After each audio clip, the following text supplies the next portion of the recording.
Le quinoa, cultivé depuis des siècles dans la région des Andes, est devenu l'un des nouveaux aliments les plus prisés dans le monde.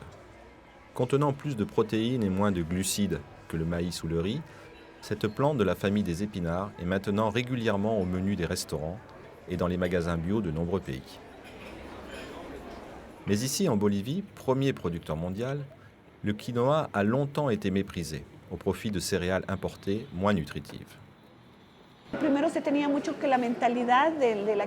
Au début, c'était considéré comme une nourriture pour les pauvres.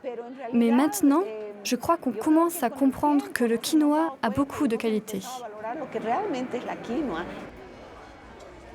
Il y a 4 ans, Pami Quesada, femme d'affaires de La Paz, a commencé à en servir dans sa chaîne de restaurants dans le cadre d'une campagne de promotion du quinoa en Bolivie. Soutenue par le Fonds international de développement agricole de l'ONU, FIDA, cette campagne a mobilisé des entrepreneurs locaux, des législateurs, des experts en marketing, des planteurs et l'Institut de recherche Bioversity International. Au départ, c'était dur, mais maintenant, beaucoup de gens découvrent le quinoa. Et nous avons du succès, beaucoup de succès grâce au quinoa. L'un de ses produits phares est ce biscuit de quinoa aux pépites de chocolat. Sa compagnie en fait plus de 1000 par jour. Ils ont tous le même goût et le même aspect. Bien que cela ne semble pas extraordinaire, l'un des défis pour ceux qui tentent de promouvoir le quinoa a été de trouver un procédé de fabrication fiable. Il est impossible de réussir toujours le même produit si vous ne partez pas des mêmes ingrédients.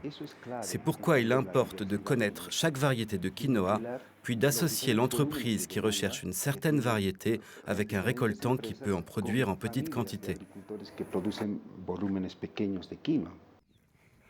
Mais une grosse part du quinoa bolivien part à l'exportation et trouver des planteurs pouvant produire des variétés spécifiques pour les entreprises locales était difficile.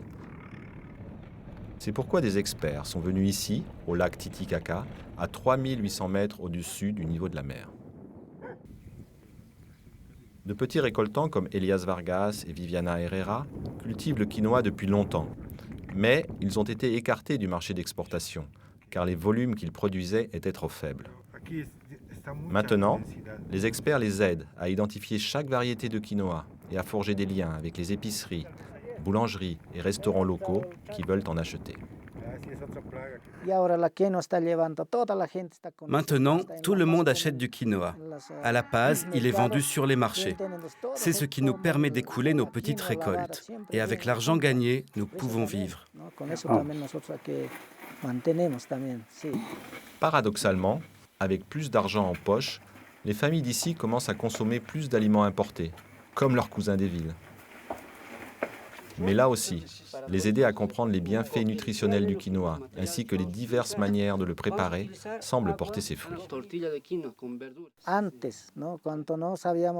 Avant, quand nous ignorions que le quinoa était si bon pour la santé, nous le vendions pour acheter des nouilles.